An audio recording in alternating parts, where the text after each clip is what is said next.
So there's rumors flying around about Scooble here. The Orioles Yeah.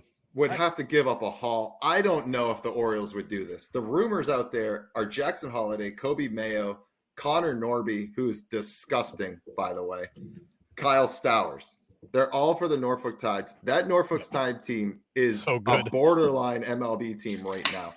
For them to give up those four prospects, and I don't think the Orioles would give up all four of those guys. Stowers No, and that would be Norby, insane. yeah, Stowers and Norby themselves are ridiculous prospects for Scooble. I don't know if the Orioles would pull the trigger on all four of those prospects, but would Scooble put the Orioles over the edge?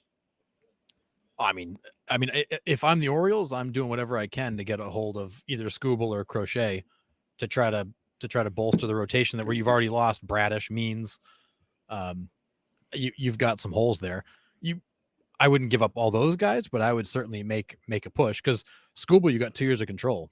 He's got 2 more arbitration years before he's a UFA in 2027. So he's not like a 1-year rental.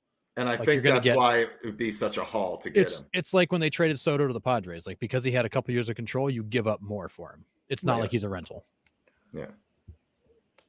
I'm not entirely sure.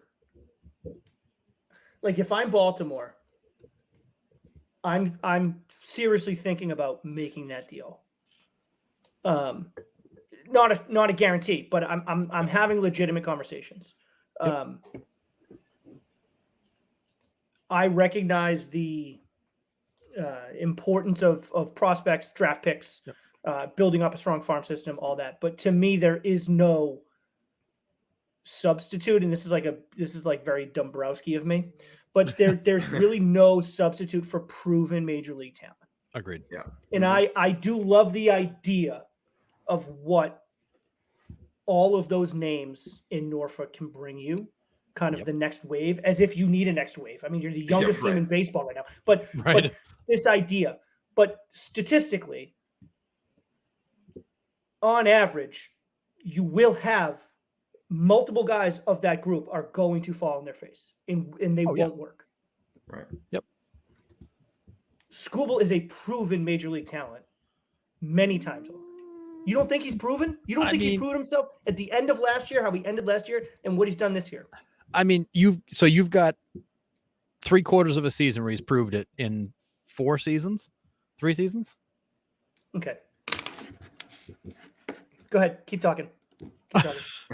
I'm getting my stuff together here. Well, yeah, I mean, to back Harrison a little bit, he thought he was a rookie for the longest time because he wasn't on the scene. I mean, so we're talking about a guy, and again, it makes it so challenging. It makes it so challenging because it's such an individual team sport. It is. And if you are on a bad team, you can still put up good numbers, but like, how good can your numbers really be? You know, I mean, we have a guy here who his WAR is 9.6 for his career. Like, I have no idea off the top of my noggin right now where that stands for starting pitchers. I can't imagine that's like elite level WAR for a starting pitcher. 4.6 this year. Yeah, right, for this year, but I'm talking career. His career whip, walks and hits per innings pitch, is 1. Yeah. This is not a guy who is just leaking base runners on. The problem that he has is he gets no run support because he is on a terrible team. You put him on a team that scores runs, and you get a guy who this year it's below 1. It's like 0.8, I think I just saw, right? Yeah, he's 0.879. 0.879. I mean, you put a guy like this who is getting a lot of swings and misses, who is not putting guys on base, and you give him an offense, he's going to win 17, 20 games. Over 20 wins. To me, for a guy, I don't think he's not a good pitcher, but if I'm going to give up every prospect I've got, this is his 5th year. Yeah, he's 5.63 ERA, 4.34 ERA, 3.52, and his last 30 starts have been good. Before that, he was, kind of average. So either he figured something out, and now this is who he is. So, but we're looking. Wait, he's 5.6. And then in 2021, 4.3. And then 2022, 3.5. 2023, 2.8. And now in 2024, so far, it's a 2.4. What is the trend you guys are noticing? That's getting better every year. Right. On but a he made team, 15 starts. He made on a team 21 that's getting starts in worse. 22 and 15 starts in 23. I recognize that. But what I'm saying is when he's healthy and he is out there, he is Yep. getting better every year. But what is the best ability, Sean? Availability. And I get that. He's not the perfect player. I'm not saying he's the perfect player. And I'm not saying I would do this deal in a heartbeat. I'm simply saying if I'm Baltimore and this guy does, I think for this year particularly, gets me over the hump and makes me a whole lot more comfortable going into the postseason, I seriously think about doing that deal. Yeah. That's all I'm saying. I run the hard numbers. Would you take the bargain and just get Crochet then, if that's what you're trying to do? Well, that's where I think you've got to decide. Like, if you're going to go all in on a pitcher, who is it? I mean, right. Crochet's track record is not really any better. This guy has been right. nothing but hurt. So I think you've got two imperfect pitchers here that have crazy high upside. Who are you more comfortable leveraging the farm on? I don't know. Or do you? Or maybe, I mean, I think the Orioles need to do something. I agree. I think they need to do something because I think if you can't absorb the losses they've had and hang on, especially when the Yankees have the easiest remaining schedule in all of baseball. Like the Yankees should have a monster second half, which they need because they were falling apart at the end of the first half.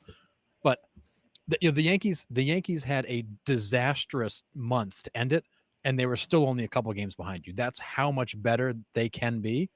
Yeah. You give them the softest schedule in the second half, and if you don't do something, they will leave you behind.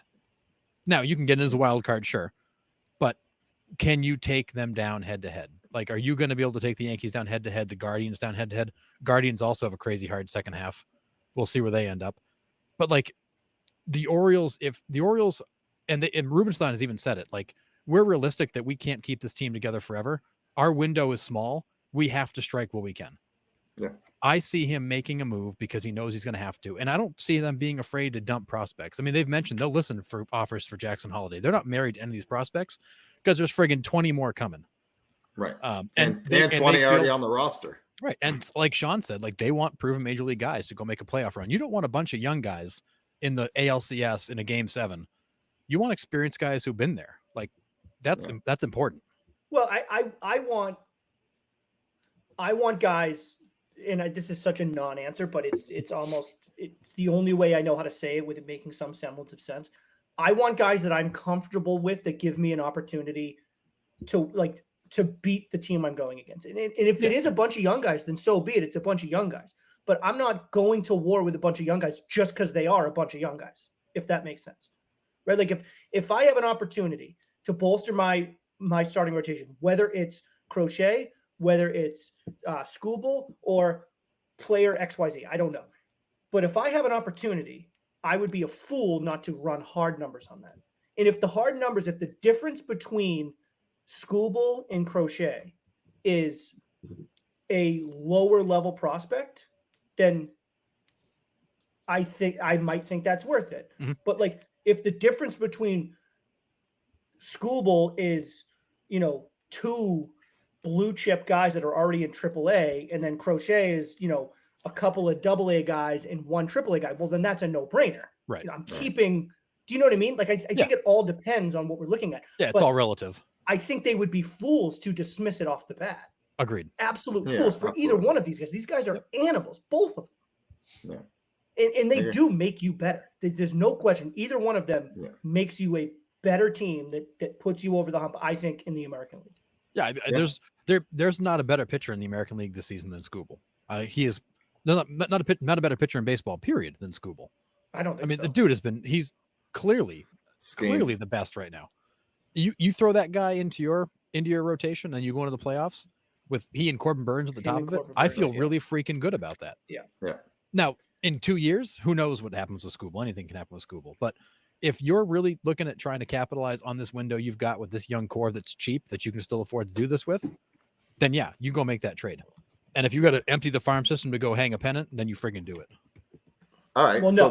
If I'm emptying the farm system, giving out a ring. Yeah. If I'm emptying the farm hanging system, a banner, not a pennant. My bad. Yeah, it's the World Series. Hanging a banner. So to push us along here, the Cubs and the Reds are also selling. Justin Steele could also possibly be on the table here. Yeah. The Cubs said they're going to look forward to 2025. They've pretty much already thrown in the towel. What is Steele looking like contract-wise? I think he's starting towards the end of it here. I was just looking at Hunter Greens from the Reds, but he's got control until 28. So the easiest remaining schedule in all of baseball is the Cubs. They have taken their lumps. You got 3. So he's arbitration eligible for 3 more years. He's not a free agent until 2028. So Justin Steele is you go empty the farm system for him. Yeah. And that's what he would take. He would take all 4 of those prospects. He's making $4 million this year. Now you got to go to arbitration next 3 years. He's going to make more, but he'll still be cheap. Yeah. But yeah, so Cubs and Reds are selling. They pretty much come out and said that they're, listening to everything. But so we'll see. Yeah, the Cubs have been a huge disappointment for a lot of reasons. But I don't know that they're as far out of it as they think they are, but I think they're also just trying to be realistic that we've got a window to reload and maybe go into free agency because we've got money. Maybe there's some guys that are worth dropping. Yeah. But you trade Justin Steele, that doesn't get you anywhere. No. That to me makes no sense. Yeah. What if you're the Cubs? Yeah. Yeah. You're not going to rebuild without Justin Steele. That would make no. Who you want to dump Bellinger? Sure, he's been a huge disappointment, as we said he probably would be. So yeah, he's probably going to go after the season anyways. You hope he's going to opt out and go try to get another contract. But with the season he's had, would he make more money? I don't know. I don't know that he would. He hasn't been light the world on fire. He's been good, but he's not been he has not been the guy of last year. No.